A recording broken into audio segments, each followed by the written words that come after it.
Hi అండి. అందరికీ నమస్తే. Welcome back to our channel జ్యోతిష్ వంటశాల.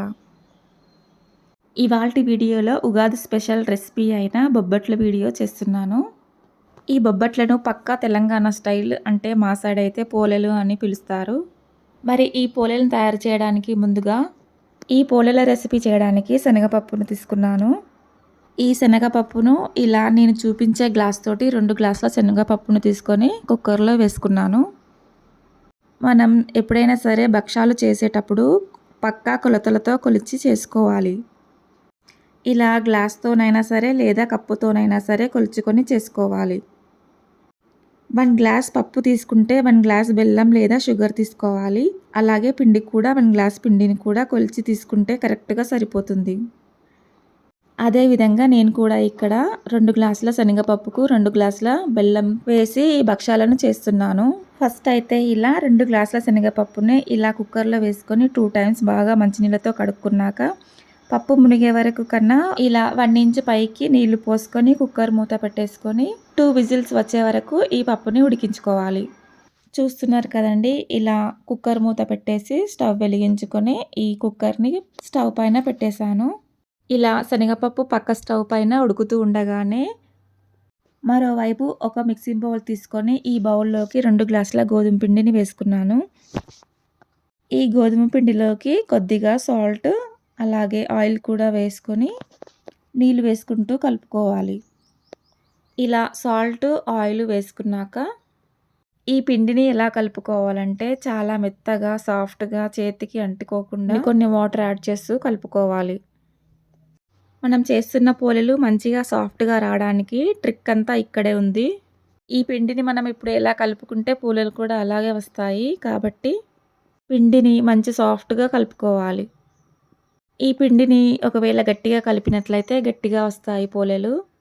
అలా కాకుండా సాఫ్ట్గా మెత్తగా కలుపుకుంటే పోలేలు కూడా చాలా సాఫ్ట్గా వస్తాయి. చూస్తున్నారు కదండి, ఇలా కొన్ని వాటర్ యాడ్ చేసుకుంటూ ఇలా పిండి మొత్తాన్ని కలుపుకుంటున్నాను.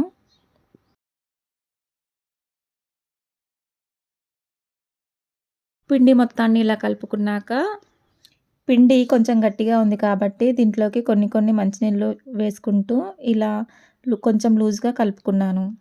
అలాగే పిండి చేతికి అంటుకుపోకుండా కొంచెం ఆయిల్ని కూడా వేసుకొని ఇలా పిండిని సాఫ్ట్గా కలుపుకొని ఒక 10 మినిట్స్ పాటు ఈ కలుపుకున్న పిండిని పక్కన పెట్టేసి నాననివ్వాలి. ఈ పిండి నానేలోపు ఆలోపు మరో పక్కన శనగపప్పుని మనం కుక్కర్లో వేసి ఉడికించుకున్నాం కదండి, ఆ పప్పు 2 విజిల్స్ వచ్చాక స్టవ్ ఆపేసాను. కుక్కర్లోంచి గ్యాస్ అంతా వెళ్ళాక చూస్తున్నారు కదండి, ఇలా పలుకులుగా ఉడికిపోయింది. ఈ భక్షాలు చేసుకోవడానికి పప్పు ఈ రకంగా ఉడికించుకుంటే సరిపోతుంది. ఇలా కాకుండా పప్పుని కొంచెం గట్టిగాను లేదా మరీ మెత్తగాను ఉడికించుకున్నట్లయితే భక్షాలు చేయడానికి సరిగ్గా రావు. పప్పులో ఉన్న వాటర్నంతా ఇలా స్ట్రైనర్తో స్ట్రెయిన్ చేసుకోవాలి. ఇలా పప్పులో ఉన్న వాటర్ అంతా స్ట్రెయిన్ అయిన తర్వాత శనగపప్పును సేమ్ అదే కుక్కర్లో వేసి పప్పుకి సమానంగా బెల్లంని కూడా ఇలా తురుముకొని వేసుకోవాలి.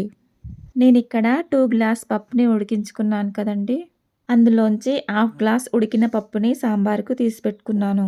1/2 గ్లాస్ పప్పు సాంబార్ చేయడానికి తీయగా మిగిలిన 1.5 గ్లాస్ శనగపప్పుకి సేమ్ అదే 1.5 గ్లాస్ బెల్లంని కూడా ఇలా తురుముకొని వేసుకున్నాను.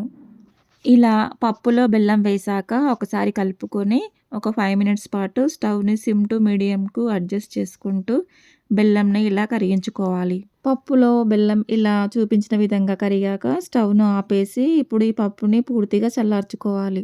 పప్పు చల్లార్చుకున్నాక ఈ పప్పుని ఒక మిక్సర్ జార్ తీసుకొని ఈ పప్పు బెల్లం లిక్విడ్ని మిక్సర్ జార్లో వేసుకొని ఎక్కడ పప్పు పలుకులు లేకుండా సన్నగా గ్రైండ్ చేసుకోవాలి. చూస్తున్నారు కదండి, పప్పుని ఇలా సన్నగా గ్రైండ్ చేసుకున్నాను. ఇలా పప్పుని గ్రైండ్ చేసేటప్పుడే ఈ పప్పులోకి సోంపును కూడా యాడ్ చేసుకోవాలి. ఇలా సోంపు వేయడం వలన ఈజీగా డైజెషన్ అవ్వడానికి హెల్ప్ అవుతుంది. అలాగే ఇందులోకి ఇలాచీ పౌడర్ని కానీ లేదా ఇలాచీలను కూడా వేసుకొని గ్రైండ్ చేసుకోవాలి. చూస్తున్నారు కదండి, మొత్తం పప్పు గ్రైండ్ చేసుకున్న తర్వాత పూర్ణం అయితే ఇంత అయింది.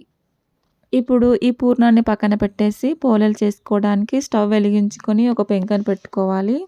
ఇలా పెంక ఒకవైపు ఫ్రీ హీట్ అవుతుండగానే మరోవైపు ఇలా కలిపి పెట్టుకున్న పిండిలోకి కొంచెం ఆయిల్ వేసుకొని సాఫ్ట్‌గా కలుపుకోవాలి. ఇలా సాఫ్ట్‌గా కలిపి పెట్టుకున్న పిండి ముద్దలోంచి కొంచెం పిండిని తీసుకొని ఇలా చేతితో నొక్కుకుంటూ పిండిని పిసుక్కోవాలి. మరోవైపు చపాతీ పీట తీసుకొని ఇలా చపాతీ పీట పైన మందంగా ఉండేటువంటి ఒక ప్లాస్టిక్ కవర్‌నైనా లేకపోతే బటర్ పేపర్‌నైనా ఇలా వేసుకోవాలి. పిండిని ఇలా పలుచగా చేసుకొని పూర్ణంని ఈ పిండి లోపల పెట్టేసి పూర్ణం ఎక్కడ బయటికి రాకుండా ఈ పిండితో ఇలా మూసేసుకోవాలి. చూస్తున్నారు కదండీ! ఇలా వీడియోలో చూపించిన విధంగా చేసుకోవాలి. ఇలా చేత్తో రౌండ్‌గా అనుకున్నాక కవర్ పైన ఆయిల్ అప్లై చేసి ఈ పిండి ముద్దని కవర్ పైన పెట్టి ఈ పిండి ముద్ద పైభాగాన అలాగే కవర్‌కి కూడా ఆయిల్ ఇలా అప్లై చేసుకొని ఇలా పిండి ముద్ద పైన కవర్ పెట్టి పిండిని ఇలా సమానంగా రౌండ్‌గా వత్తుకోవాలి. చూస్తున్నారు కదండీ! ఇలా భక్షాలు చేసేటప్పుడు పిండి ముద్దలోంచి పూర్ణం ఎక్కడ బయటికి రాకుండా సమానంగా స్ప్రెడ్ చేసుకోవాలి. ఇంతేనండి. ఇలా నేను చూపించిన విధంగా భక్షాన్ని ఇలా చేతితో స్ప్రెడ్ చేస్తుంటేనే భక్షం రెడీ అయిపోతుంది.